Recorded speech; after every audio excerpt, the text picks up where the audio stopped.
आता जे दिल्लीत प्रकरण चालू आहे मग त्याबद्दल तुमचं काय म्हणणं आहे? जे हिंसा झाली, जे विद्यार्थ्यांना मारलं तेही चुकीचं होतं आणि पोलिसांना मारणं तेही चुकीचं होतं. तर ही NCERT कुणाच्या अंडर येते? शिक्षण मंत्र्याच्याच अंडर येते ना.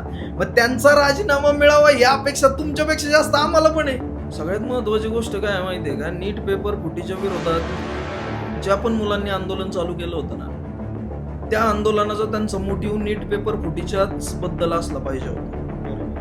त्यांनी राजीनामा धर्मेंद्र प्रधानांचं शिक्षण मंत्र्यांचं मागत होते, ते काही प्रॉब्लेम नव्हता. तुम्हाला अधिकार आहे, उपोषण आंदोलन करण्याचा अधिकार आहे, भारतीय संविधानाने दिलेला आहे. त्याच्यामुळे तुम्ही कुणाचाही राजीनामा मागू शकता.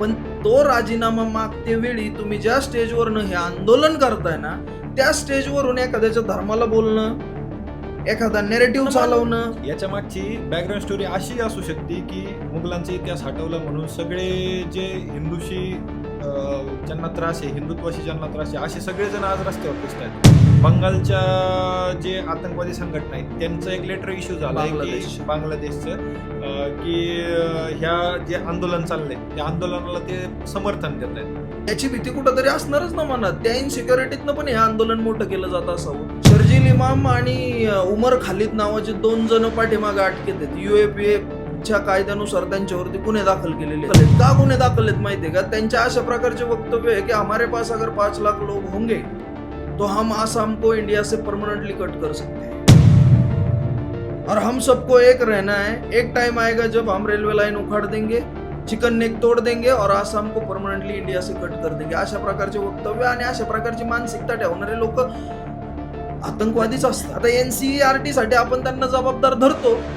पण ते आणतील तो नकाशा परत.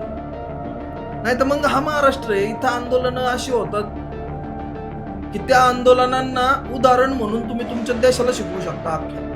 अशी आंदोलनच नाहीये.